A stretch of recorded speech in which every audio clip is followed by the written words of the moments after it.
Welcome, everyone. My name is Kyle Pomerlow. I'm a senior fellow at the American Enterprise Institute. On today's webcast, we'll be discussing the tax treatment of pass-through businesses. Before we know it, lawmakers are going to be debating the extension of the individual tax cuts passed as part of the Tax Cuts and Jobs Act. And a major component of that is Section 199 Cap A 20% deduction for business income. The debate over this deduction centers on whether the tax code is neutral across types of income and business forms. Supporters argue that it enhances neutrality and creates what they call rough parity. Opponents argue it is complex and an unnecessary benefit for certain types of businesses. To discuss, we have an excellent panel with us today. However, before we get to the panel, we are fortunate enough to be joined by George Callis to help set the stage for us. Currently, George is an executive vice president of public finance at Arnold Ventures. Arnold Ventures generously supported some of this research at AEI. Previously, he served on Capitol Hill as senior tax counsel in the U.S. House of Representatives for former Speaker of the House, Paul Ryan, and before that, in the House Ways and Means Committee. So I think he has a unique insight into this issue. George? Thank you, Kyle. Good to see everyone. Thanks for including me in this event today. And while I can't see everyone, it's good to be talking to you all.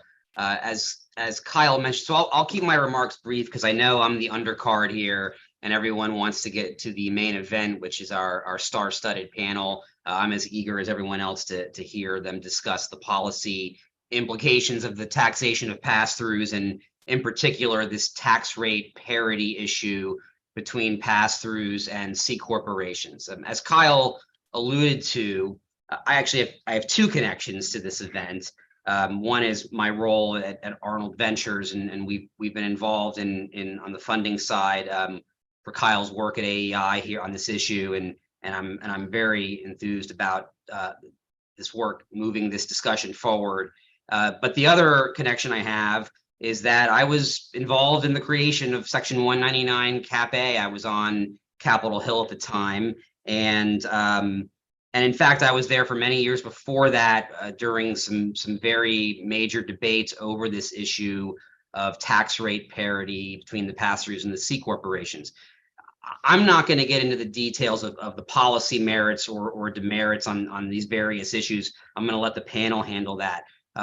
What I thought might be helpful is to spend a couple minutes providing some historical context, how we got here, in particular the politics of it, not so much the policy, because I think that might help inform people as they work through the policy issues, which are not going away, in particular because Section 199 Cap A expires at the end of 2025. So these efforts to measure tax rate parity, which is very difficult in and of itself, there's a lot of apples to oranges going on there, as others can explain, and then to figure out what to do to make it happen. These are tough debates, discussions. I do think, and Kyle alluded to this as well, it's important to remember that I think everyone has the same goal, which is neutrality. No one's arguing for the tax code favoring one type of business entity over the other. Everyone wants tax neutrality. It's just that given how complicated the measurement issues are here, people have some very different opinions about the best way to measure it and best way to get there. So I just think it's important to keep that in mind. And hopefully this panel and Kyle's paper will help move the discussion forward in a constructive way so we can all figure out the best answers. So a little bit of a stroll down memory lane. I mentioned I was on the Hill for many years where we were debating this issue. And I can tell you one thing, regardless of your policy views, the political reality was that comprehensive tax reform couldn't have happened without something like Section 199 Cap A, some kind of lower rate on active business income rather than just the regular individual income tax rate structure. And that actually goes back decades. I mean, since starting in 1981, the top individual income tax rate at which pass-throughs are taxed and the corporate rate have been within a few percentage points of each other from 1981 to 2001, within a few percentage points. They bounced around a little bit. Starting in 2001 with the tax cuts in 2001, for the next 12 years, there was, and by the way, I'm speaking about statutory rates here. I want to be clear about that because that's another one of the complicated issues here, is which rate matters. I'm talking about statutory individual income tax rate and statutory corporate tax rate. Starting in 2001, for the next 12 years, there was absolute parity at 35%, 35 and 35. Then you get to the fiscal cliff deal in 2012, which I was involved in, and something starts to change. You see the top rate on individuals go back to 39.6. The P's limitation comes back, which really makes it 40.8. And I won't go through that. A lot of people understand why that is. And then also contemporaneously, you had the 3.8% net investment income tax coming into effect from the ACA, which for a substantial portion, though not all, of pass-through business income added another 3.8. So potentially from 35 to 44.6, almost a 10 percentage point increase in the headline rate on pass-throughs and a differential with C corporations. At the same time, there was a big push both in corporate America and in Congress to cut the corporate rate down into the low to mid 20s for very sound policy reasons: international competitiveness, profit shifting, discouraging inversions, et cetera, et cetera. But you can understand why the pass-through community is looking at that and saying, wait a minute, that would create a 20 percentage point plus differential, whereas we've been at parity or near parity since 1981.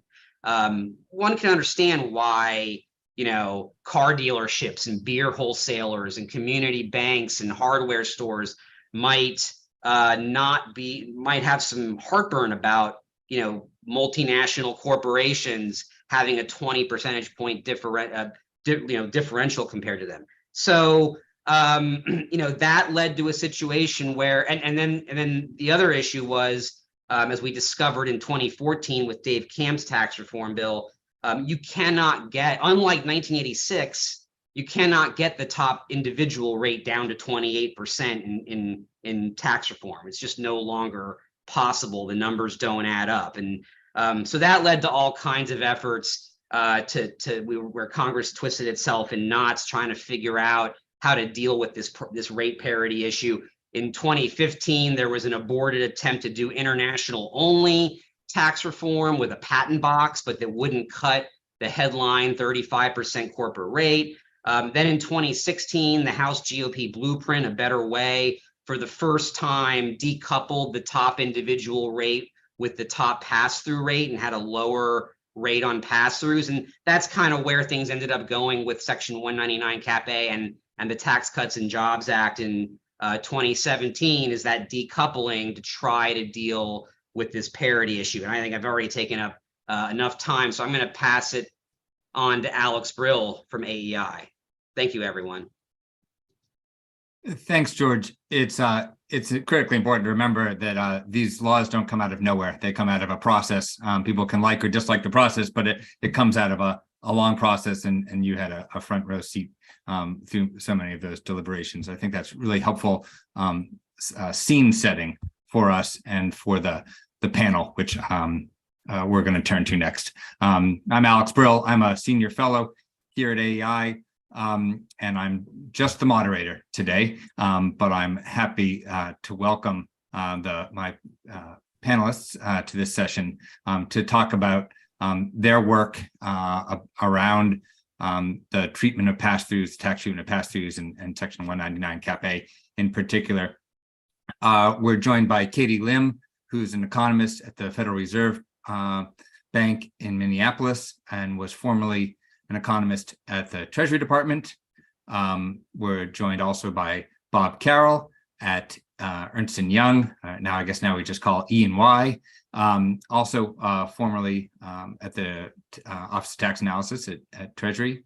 And my colleague, Kyle Pomerleau, senior fellow here at AEI. All three have thought about, written about, and worked on this question and written papers on this topic. We're going to hear from each one in turn in the order in which I introduced them. Each of you will have, I'd ask for 5 to 7 minutes of comments. As a reminder, you're in charge of your own share screen. If you have slides at the end of their remarks, I will give each a moment to respond to things that they heard from other panelists. I may have a question or two for the group. In addition, we welcome questions from the audience as well at any point. Thanks very much. And Katie, I will turn things to you. Great, thank you. Just gonna share my slides.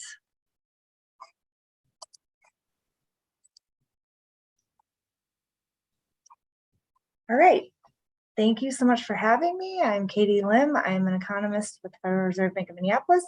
And today I'm going to give some comments on revisiting 199A. I do have this huge disclaimer that basically says the stuff I say today are my own views and don't necessarily represent those of the Treasury, the Fed, or and also any results I'm talking about from research has gone through the proper security of the data and disclosure procedures. Okay, so we kind of already talked about what 199A was. It's a deduction generally equal to 20% of pass-through income, whereas a reminder, pass-through businesses are things like sole proprietorships, S corporations, and partnerships, as opposed to C corporations, which are taxed under a different regime. I think the other panelists are going to talk a lot about this idea of C corporations versus pass-throughs, but in my specialty of thinking of pass-throughs more in the individual tax side, I saw it as creating a tax wedge really between ordinary income and business income sort of within the individual realm. So what it did is it reduced the top rate on qualified income from 37% to 29.6%. And it's effective for tax years 2018 through 2025. So as we said, we're going to have to revisit this provision after 2025. And it's pretty big. So in 2019, there was about $150 billion worth of the deduction claimed on individual returns, and about 15% of returns claimed a deduction. So it's a relatively common deduction to claim. Kind of covered this rationale behind 199A, this idea of parity between C corporations and pass-throughs, that pass-throughs needed something to be the equivalent of the corporate rate tax cut from 35% to 21%. And then I think more generally, this idea that lower taxes on capital are generally going to encourage real business activity. And so there's a rationale for lowering taxation on capital. As Kyle mentioned, there were some concerns with the provision when it was passed. So generally, any sort of behavioral response that would encourage shifting between tax bases. So efforts to move ineligible income to eligible income that aren't efficiency enhancing or economically rational, that are done just to benefit from the lower tax rate. There was a concern among some people that a large share of the benefits go to high income taxpayers. That's just kind of going to happen because the majority of pass-through income, it's very concentrated at the top. So anytime you're going to give a deduction to pass-through income, that's going to accrue at the top. And also that it increases complexity. So we probably won't talk about all the details of the provision, but I personally think it's a very complicated provision. And that's not costless to taxpayers, right? Like even if they're just trying to comply with it or understand it or respond to it, that takes effort, time, and real resources. Okay, so now I'm going to talk about what we know about the effect of the deduction based on a paper I have with some economists who still are at the US Treasury and an economist at Dartmouth. I'll refer you to the paper for all the details about all the different results as well as how we did it. It's an NBER working paper. So we look overall to see what the deduction did for the share of owners' income coming from pass-through businesses. We call this QBI. This is qualified business income. Think of this as the income that's eligible for the deduction. So the idea here is, did owners try to do things to shift more of their ineligible income to be eligible? Or it could be a real response. It could be a shifting response. All of that would be captured here.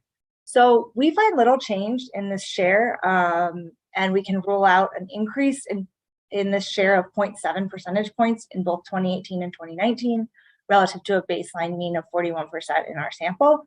Our sample is looking at either current or previous pass-through owners. So we don't see much of an effect overall, but then we try to look at specific margins that people predicted that taxpayers would respond on. So first we looked at whether there was any evidence of increases in independent contracting. So independent contractors, generally that income is going to be taxed as a sole proprietorship. They're going to be eligible for the deduction. Wage and salary employees not going to be eligible for it. So there was some talk when the provision was passed that employees were going to become contractors. This was going to accelerate this increase in independent contracting that we sort of been seeing in a long-term way in the US. We don't find any evidence of that, at least in 2018 and 2019. Part of this might be because the regulations that came out around it were relatively strict, trying to kind of say this is not okay. You can't just move an employee, change nothing about their job and make them a contractor. We do find mixed effects on owner compensation shifts. So owners of pass-through businesses, depending on the type, the organizational form, have different requirements for the income they take that would be eligible for the deduction or ineligible. So we're looking at some of these compensation shifts, and we do see big effects, say, on guaranteed payments for partners. Those are not eligible. It's relatively simple to say, I'm not going to take guaranteed payments. Those are ineligible for the deduction. I'm going to take my income as business profits. And maybe that's not a response we would necessarily be concerned about, but we do see that effect coming from 199A, which I think makes a lot of sense since it's pretty simple to do. We also try to look at real effects. I would say this is the most, tenuous thing to look at because they're very difficult to look at. We see no detectable effect yet on investment, non-owner wages, or employment. If you read the paper, this is focused on S corporations because we have a plausible identification strategy there, and don't for sole proprietorships and partnerships. But so we don't find a detectable effect, at least yet, on these measures. So now where do we go from here? If you take our results at face value, you may have quibbles with our methodology and our conclusions, but if you say, okay, we believe that, then really this was a tax cut that gave money to individual pass-through business owners. And that's fine. Like, I think that the opponents complaining about all this behavioral shifting, we don't really see it. We don't see a lot on the real side either, but there are distributional consequences from the provision. And I think I talked about the by income distributional consequences, right? But there's also distributional consequences across households of the same income level with different sources of income. And so when I'm thinking about this provision, the first thing, I'm curious what the other panelists think about it, but there is this, we're seeking parity between C corporations and pass-through businesses, but is that the right goal or even a plausible goal? I just think about all the differences across pass-through businesses generally. Like, there's partnerships have very different rules than S corporations and sole proprietorships, and do they even have parity within pass-through businesses? And so just thinking about, could one deduction ever really give us a sense of parity between these two groups of businesses? And then what I spent a lot of time thinking about was more about parity within the individual system, between the self-employed and wage and salary employed, and thinking about this return to labor and human capital. So pass-through businesses inherently are providing returns to both labor and capital. So if you own a business, you might have capital in it, you're getting returns of that. You also have your human capital and your time and effort in the business, and you're getting returns of that. So there was a lot of talk about this when the provision was passed, and I think there were some guardrails put in to limit the deduction for high income taxpayers. So lawyers are a good example of this. If you're a high income lawyer, you don't have access to this deduction. But these are pretty imprecise. It's an imprecise way of trying to address this. And I think the cost of this is a lot of complexity, as well as fairness issues, because the statute, as well as the regulations, are trying to pick and choose which of these industries are really returns to labor or which could be more of returns to capital. And additionally, due to these difficulties, I agree, no attempt was made for low income taxpayers. I'm not saying I think that the guardrail should have been extended down, but that sort of enhances this lack of parity between the self-employed and wage and salary employed, that if you are below a certain level, even if all of your returns in terms of self-employment income are coming from your labor or human capital, you get to be taxed less than a wage and salary employed person doing something similar. So those are that's the angle I have been looking at it from. And I know that's a little bit different from our other panelists. So I'm very excited to hear their comments. Thanks. Thanks, Katie. That was very interesting. One quick question before we turn to Bob. Is there any evidence or any way to think about time it takes to learn or lags before taxpayers might avail themselves of policies that are available? You're looking at data that was new relative to the enactment of the legislation. Is there reason to think that it may be different if we looked at 2022 returns? Yeah, so we originally, the working papers through 2018, which I was really tentative about that, right? Because regulations actually took a while to write. So, how people responding before they understand the law. So I definitely think there could be some learning, especially with the real effects. And there's also this issue that it might expire. So that might change people's responses as well. Unfortunately, we were going to keep going with the study, but with 2020, I think it's not going to be probably very possible. So this might be as much as we know from our study, at least 2018 and 2019. But yes, certainly learning effects could be there. Sure. Okay. All right. Thanks very much, Katie. Bob Carroll, you're up next. Great. Well, thanks so much, Alex. And let me just jump right in. I'm going to share my screen. And if I do that successfully, I will be off to the races. Success. There we go. Fantastic. And I think this gets me to full screen. So I basically wanted to talk about three things. Going to shift gears a little bit from what Katie was talking about. She kind of outlined some of the broad contours of the provision and some of the potential effects or lack thereof following its enactment in TCJA. Wanted to, first, I just wanted to level set, just quickly describe the economic footprint of the pass-through sector. It's pretty well known, probably very well known for this audience, but I think it is useful to level set because in addition to the rationale that George so eloquently gave for the provision, the very significant footprint of the pass-through sector is another reason it got so much attention during TCJA before and after. Then I'll say a little bit about neutrality. Then I'll jump into some of my own estimates that we pulled together in a 2019 study here at EY, as opposed to ENY. It's actually just EY currently. That may change, but that's what it is. And I'll just for transparency purposes, the 2019 study, EY study that I'm referring to, was prepared on behalf of or for the S Corporation Association, a significant trade association in DC that advocates for S Corporation interests. So why don't we jump right in? The pass-through sector is, partnerships have been around for some now, I guess, 50 years. Sole proprietors, S Corps have been around for a long time as well, but it wasn't until really the late 80s, early 90s that the pass-through sector really took off. Changes in state law followed by changes at the federal level and the shift in the tax rate schedule around the 86 Act really did cause a big increase in business activity that's channeled through pass-through the pass-through organizational forms, partnerships, sole props, and S corporations. Today, when you count businesses, about 95% of businesses are organized as pass-throughs. About 60% of business net income is from pass-through businesses. About 40% of their gross receipts are from pass-throughs. It's grown significantly over time, and I think a statistic that encapsulates the size and depth of the pass-through sector is where are people employed, and we have about 58% in 2016. About 58% of the private sector workforce were employed by pass-through businesses, and you can see the distribution where sole props are significant, S corps are significant, so are partnerships. So it's all three business forms. So it really does dominate the economic landscape. Pass-throughs are significant engines of economic growth in a lot of communities across the country.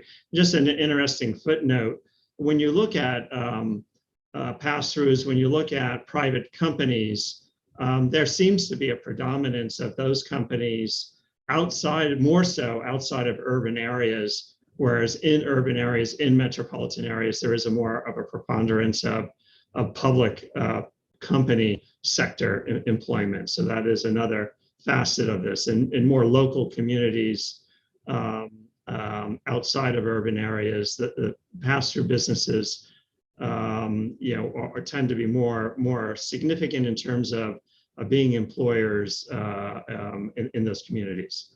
So then another way to look at the significance of the pass-through sector, which starts to get into the tax policy aspects of the choices between how companies organize.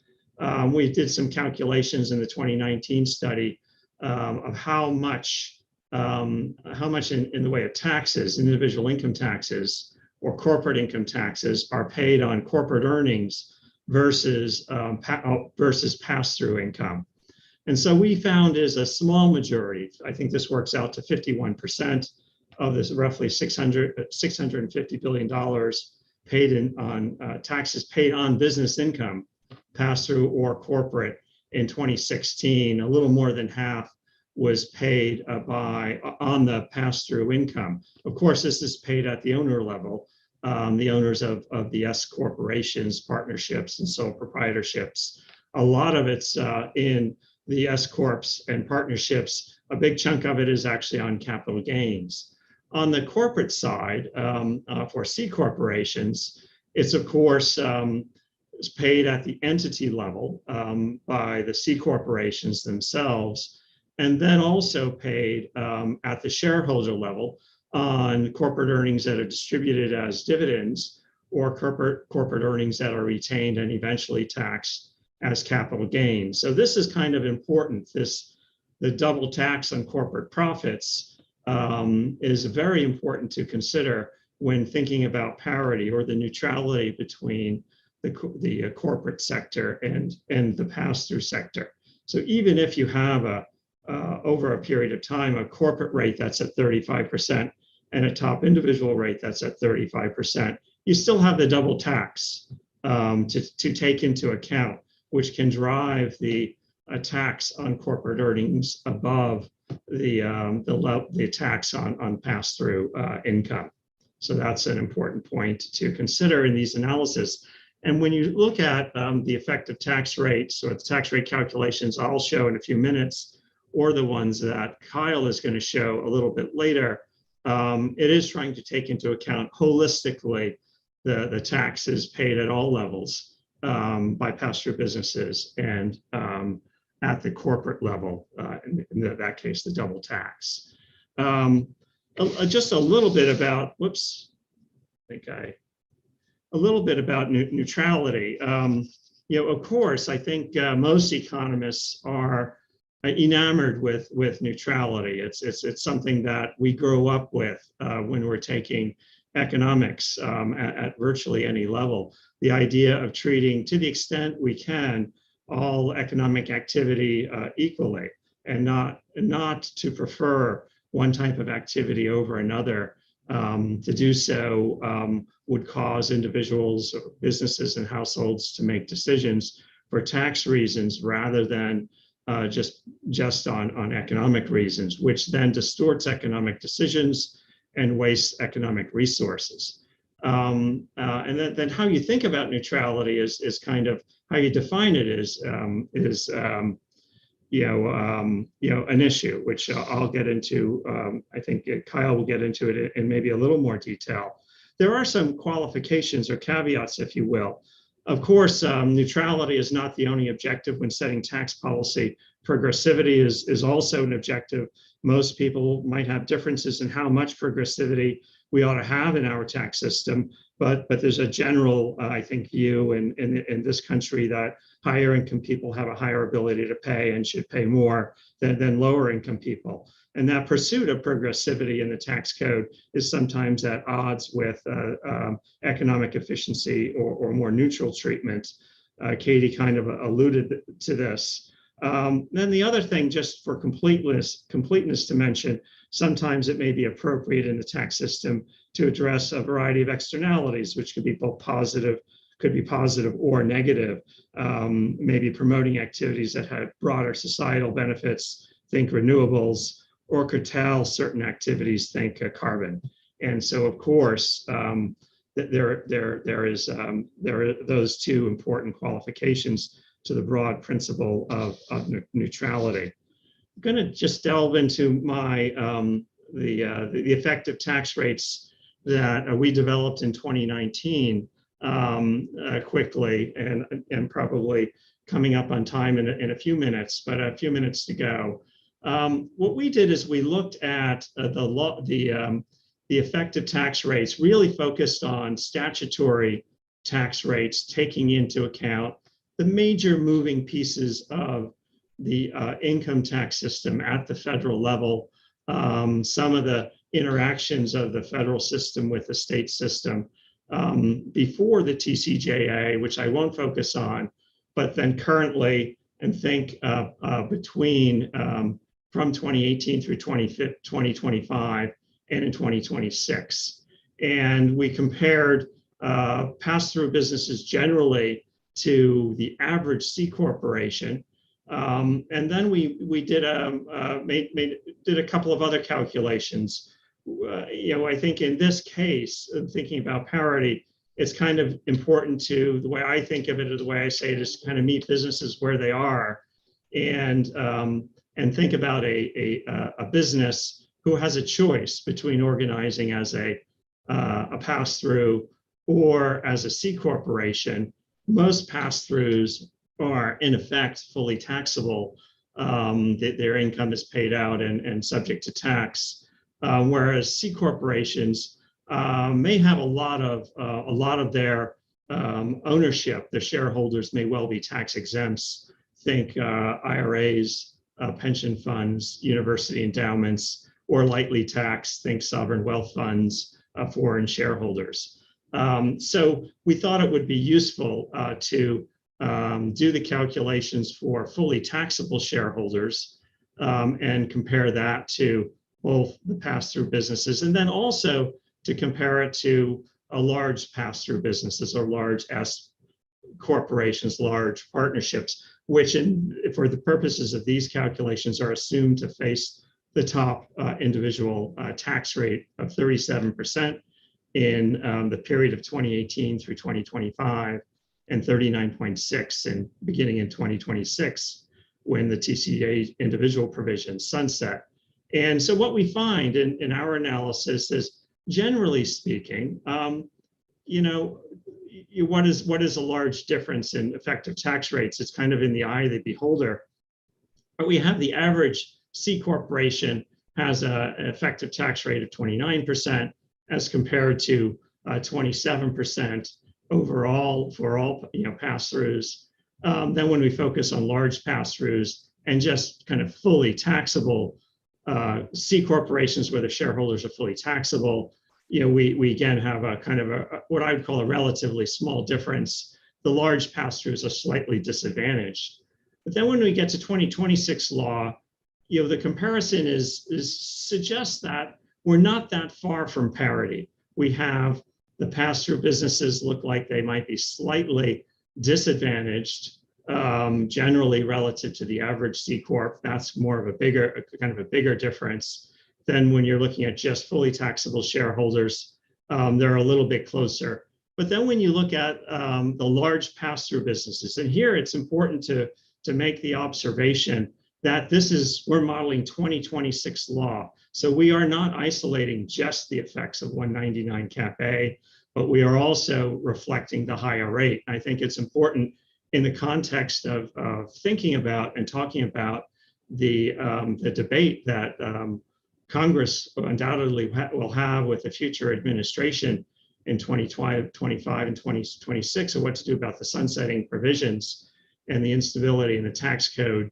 It's going to be a set of proposals, a set of provisions that are sunsetting, and there will be a number of balls in the air that will have to be resolved. And it's important to kind of take a holistic view of this. So here we have this calculation. It looks like when you take into account kind of all of the provisions that sunset, the large pass-through businesses, there's a significant disadvantage in 2026. Then we go into a different calculation, the calculation of a marginal effective tax rate, which is trying to look at more of a marginal investment decision.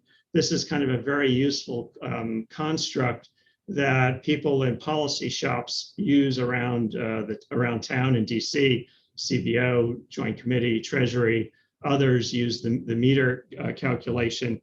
Bob, can I jump in real quick just to Sure. point out on the clock if you can wrap up in a minute or so? Sure. Okay, I'll wrap it up in 1 minute. The meter reflects over the life of an investment that just breaks even the share of the pre-tax return that's attributable to federal taxes. But the kind of the bottom line is it looks like for the large C corporations, or rather the large S corporations versus C corporations, we kind of have parity under current law, and then there's a disadvantage. Then I would draw your attention to some Treasury estimates that were released in November of 2021 that kind of show kind of a similar pattern, that pass-throughs are generally disadvantaged. In the case of the Treasury numbers, it looks like they're disadvantaged before the sunset as well as after the sunset. Then the other point I would make, the discussion on pass-throughs or parity, could well be a little bit like looking for your keys under a lamppost. The differences don't look very, very large, but for the one number I showed you comparing large S corps to fully taxable shareholders in 2026. There are other very significant distortions in the way the tax code treats economic activity. And one would be, as this table shows, would be housing faces a very low effective tax meter, a marginal effective tax rate relative to business investment. And then there are very large differences between debt financed investment versus equity finance investment that frankly dwarf the effects of 199 Cap A. That's a great place to stop. Okay, thank you, Bob, Sure. for your remarks and for the research you've done on this topic. I'm gonna say quickly, I just want to remind folks, we welcome questions from the audience. There's two ways to share a question. You can email Grant at grantseiter, that's grant.seiter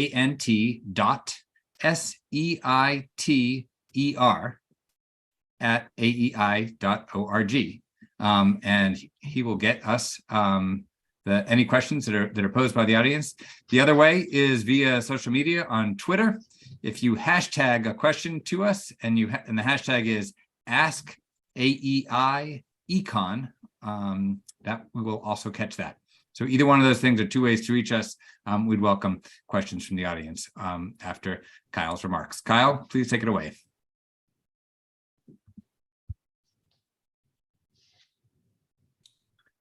Awesome.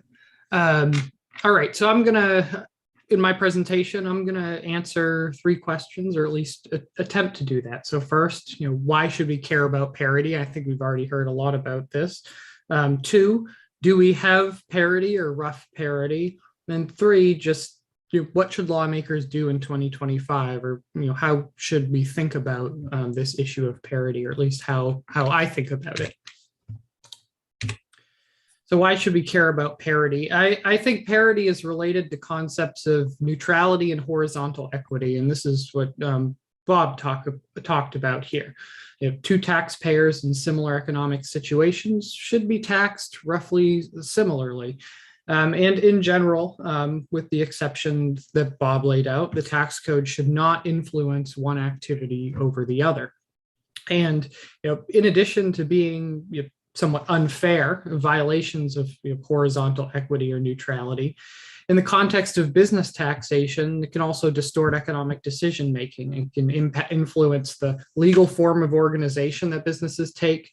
It can influence the investment decisions, both the level of investment, the type of investment, and the distribution of investment. And it also, as Katie was discussing, influence income reporting, or what types of income that businesses would decide to report, moving ineligible income to the category of eligible income in order to reduce tax rates. Do we have parity? Now, I think that this is actually a complicated question to answer, and I don't think it can be captured in a single metric. And this is, I think, a theme of Bob's work and my work, that you have to look at more than one thing here. And in my paper, I looked at 3 measures of effective tax rate. So I looked at the statutory tax rate, the burden on the next dollar of reported income, the marginal effective tax rate, which Bob was just talking about, the tax on the next unit of investment.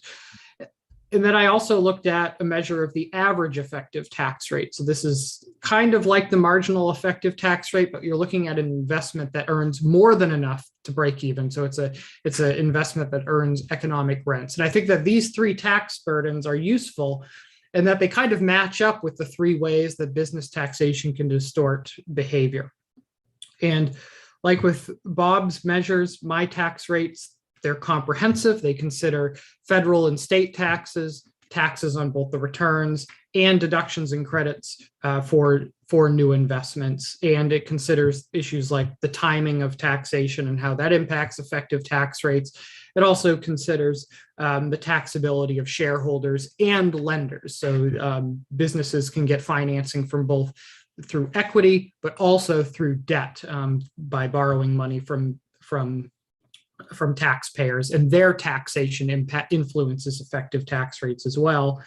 In one note here, and I think we might get into this if we talk about those treasury numbers, I think in doing this, we also should try to make these comparisons as apples to apples as possible.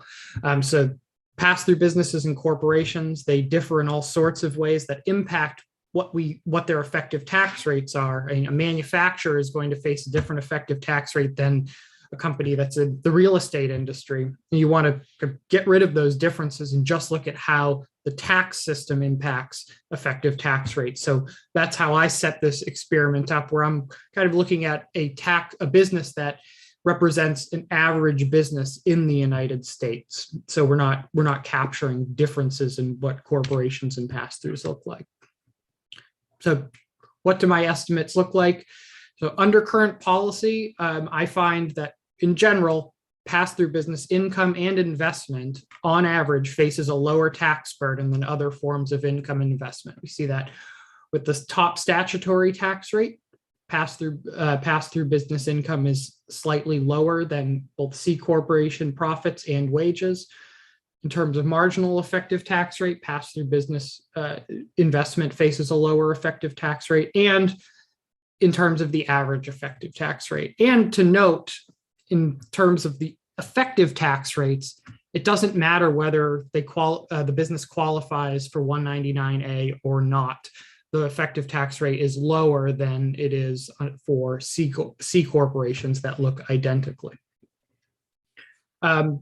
Different statutory rates, however, they're about parity if Section 199 Cap A wasn't there. So roughly three forms of income that face roughly the same rates, small differences specifically for C corporations. Now, one thing that Bob talked about, and I think is important and also central to the debate over parity, is that not every business is average.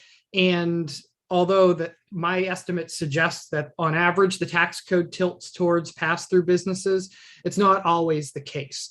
And I think, two characteristics that are very fundamental to this is whether shareholders and lenders are taxable. So after corporations pay tax and they send those profits to shareholders, or businesses pay interest, deduct that and send that to lenders, whether that income is taxed in the hands of those owners. That has a big impact on this idea of parity. And what this table or a chart here shows is the difference between pass-through and corporate effective tax rates at different levels of taxability. Where at the left-hand side, we have a fully taxable shareholder or lender. We see that corporations are taxed much more than pass-through businesses. And on the right here, if you have a business that's fully exempt, they can pay profits to shareholders that face no tax or lenders that face no tax. Pass-through businesses on average are facing a slightly higher effective tax rate. It's regardless of the type of effective tax rate, whether it's marginal or average effective tax rate. Now, other characteristics can matter too, and this I think gets into how challenging this is. That although on average, I think things tilt towards pass-through businesses, there are also other other issues in the tax code. For example, qualified small business stock. There's an exemption for corporations that pass-throughs don't get. If a business can get that as a corporation, maybe being a corporation is better. But then on the side for pass-throughs, you have the tax treatment of losses or the tax treatment of real estate that is actually much better if you're a pass-through business. So it really depends on the characteristics of businesses, although the average may point in one direction. And lastly, what should lawmakers do in 2025? So as I mentioned at the very beginning, the individual income tax provisions in the Tax Cuts and Jobs Act, they are scheduled to expire. So lawmakers have a choice in what they're going to do. Now, so what I did is I estimated some effective tax rates of some sample changes in policy. Two of these sample policies are pretty straightforward and not much of a change from current law. One of them is a more significant change, but I put that in there for a specific reason. I'll talk about it in a second. So the first one here is 2031 policy. So what if lawmakers allowed the TCJA to expire as scheduled?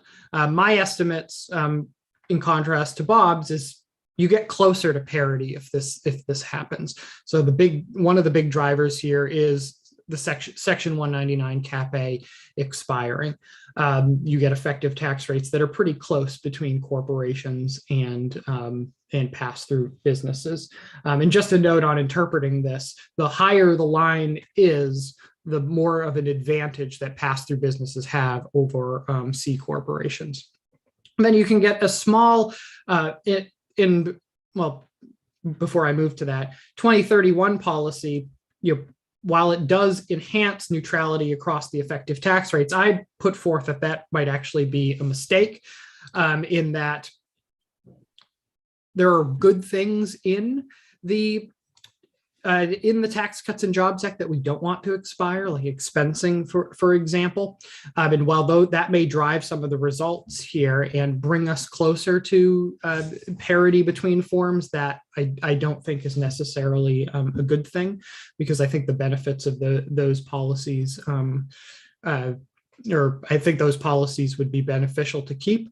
Now, what about keeping current policy and repealing section 199 cap A? Well, that brings us kind of the way there, but not, it's an improvement. So we're not getting perfect parity, but it is better than current law. Then the last piece here is, what if lawmakers considered it a much more significant reform? And this is very similar to the Better Way proposal, where you have a cash flow tax.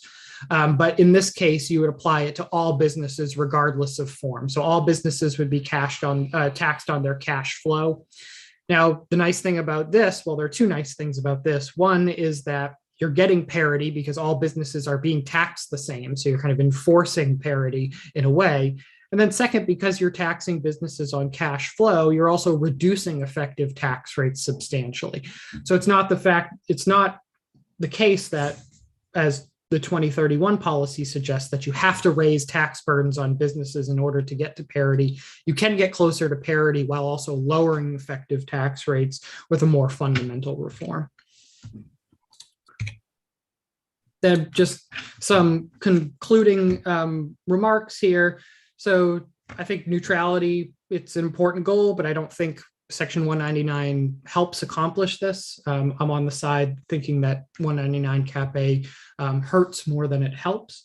Under current law, I also don't think it's possible to get perfect parity, but we can improve things. And I think that lawmakers should consider that.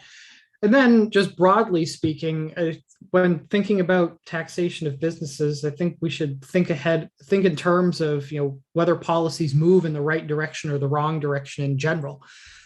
So what's the ultimate goal in tax reform? Well, from my perspective, business tax reform should move to reduce distortions. I'm a big fan of cash flow taxation or consumption taxation. And the question to me is pretty simple. Is there a special deduction for pass-through businesses in a reform proposal such as the X tax? No. There is not. Something like that does not require a deduction like that. So I don't think it's something that that reformers should pursue. And I think that reformers should think of other ways to reduce business taxes and maintain parity. Thank you, Kyle, and thank you to all the panelists. I'd remind folks in the audience, feel free to email Grant or catch us on hashtag. Grant's emails was in the invite that you received, confirming this event, or reach us on Twitter, and those questions will come to us, and we can ask the panelists. I wanted to return before we turn to a couple of questions that we have, return to Katie for a second, for two things. One, just to ask if you wanted to comment on either of the calculations that you've seen, two sort of different sets of calculations here, without getting too mathy on us, either from Bob or from Kyle. But I also wanted just to think about what I'm going to call sort of might be a windfall that results from this policy. Kyle and Bob agreed that this idea of parity is a desirable objective, and George outlined how, in a sort of political sense, taxpayers are comparing one statutory rate with another, apparently ignoring the double taxation on the corporate business, but talking about those statutory rates and thinking about parity in that sense in the political context. But if we're seeing a change, whichever way that change is occurring as a result of TCJA, and we're not seeing any behavioral response, it suggests to me that there's a windfall that is occurring to the beneficiaries. And how do you relate that consequence with the objectives of making sure, as best we can, that we're treating similar economic activity in a similar way? Well, let me try to take a stab at that. So, yes, so that's, like I said, if you take our results at face value, I think that's what it is. It's, a tax cut for people who are pass-through business owners. I guess there's the sense in which what were things before TCJA? So I think a lot of people thought that pass-through businesses were a little more preferred, and that was kind of why there was so much shift to that sector. So then you bring down the corporate rate, and then you do this, and what's happening? If we did achieve parity, then are people not moving organizational forms? I don't think we've seen a ton of that. I do think that's complicated, although I think the evidence is still out. It's still early to see whether people are shifting from C corps to pass-throughs and vice versa. I do think it's complicated by the fact that it's temporary in nature. And to Kyle and I think Robert's point, that every business is different, right? So we're talking about this very specific margin, which I think is important and does matter, but there's so many other pieces of whether you're a C corp or partnership or an S corp or a sole prop that maybe dwarf the actual differential that we're talking about. And so maybe we won't see that much movement. There might not be a huge number of businesses that are ready to jump ship to a different form. And I don't have any comments on their calculations. They're very, very interesting. So I'll let them talk about them. All right, thanks. And I wanted to ask George a question as well. It was my recollection from the debate, from the discussion as the policies were evolving over multiple years, that one of the concerns from stakeholders was that in a tax reform, particularly in a revenue neutral tax reform, or any reform that involves puts and takes, winners and losers, ups and downs, that the pass-through sector might be contributing to some of the pay-fors, and without a provision like 199 Cap A, only on the losing end of this, right? And so, first of all, just was that kind of were people making that claim, and if so, was that a fair concern? And how do we? This is not about marginal effects necessarily, but maybe more on the average effect. This idea that the pass-throughs are paying for the corporate rate cut, was that a piece of it? And was it a piece of the final law? Was it a piece of the debate? Was it a piece of TCJA?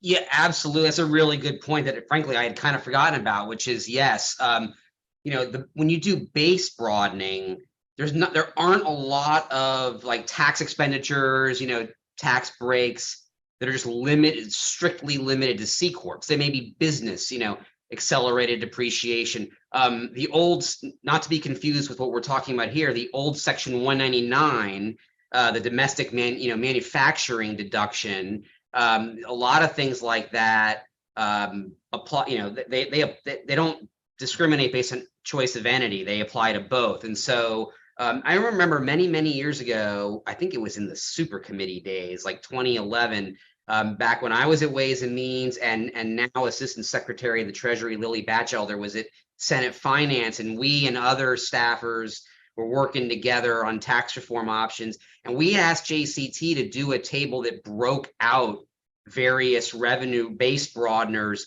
between corporate and individual, because we thought it was really important to know, and so I vaguely remember, like, the domestic manufacturing deduction, I think, was 75-25, and and everybody said, oh, if you're going to cut the corporate rate, you get rid of 199 because that's just a small rate cut. Yeah, but a quarter of 199 is on pass-throughs. So that's actually a really good point to raise that I had forgotten about. There's an asymmetry between the corporate rate cut and what I'll call the business-based broadeners as opposed to corporate-based broadeners. Super helpful. I know we're running up against the 4 o'clock clock. I want to share one question from the audience. First excellent question. Someone writes in, when talking about parity between pass-throughs and C corps, how should we think about state taxes? So the corporate state tax bills are often low, but top marginal tax rates on high-income individuals at the state level tend to be fairly high. So Kyle or Bob, how did you think about the state tax? I'll just jump right in. So I'll just jump right in. I know Kyle includes state rates in his analysis. I did not include fully state rates in my analysis, but to kind of some of the comments Katie made and others have made, the way businesses do the evaluation is they have a tax professional, typically like EY. They'll call them up and run the numbers, run my numbers over the next several years, as though I were organized this way and as I was organized that way. And they just see how that comes out. And they look at what is the cost of switching, what's involved. And then they simply make a decision. There was a significant amount of activity of firms switching from pass-through to C Corp after the TCJA, certainly in 2019, maybe some of it in 2018. I'm not surprised if Katie is just kind of looking into 2018 that she didn't find very much, because it's still very, very early. But I could say that there was a significant amount of activity, which suggests that at least a set of firms, when they ran the numbers, found that they would face a higher level of tax. Their total tax bill would be higher as a pass-through than as a C Corp after TCJA. And so I thought that would be pretty relevant to this discussion to share that.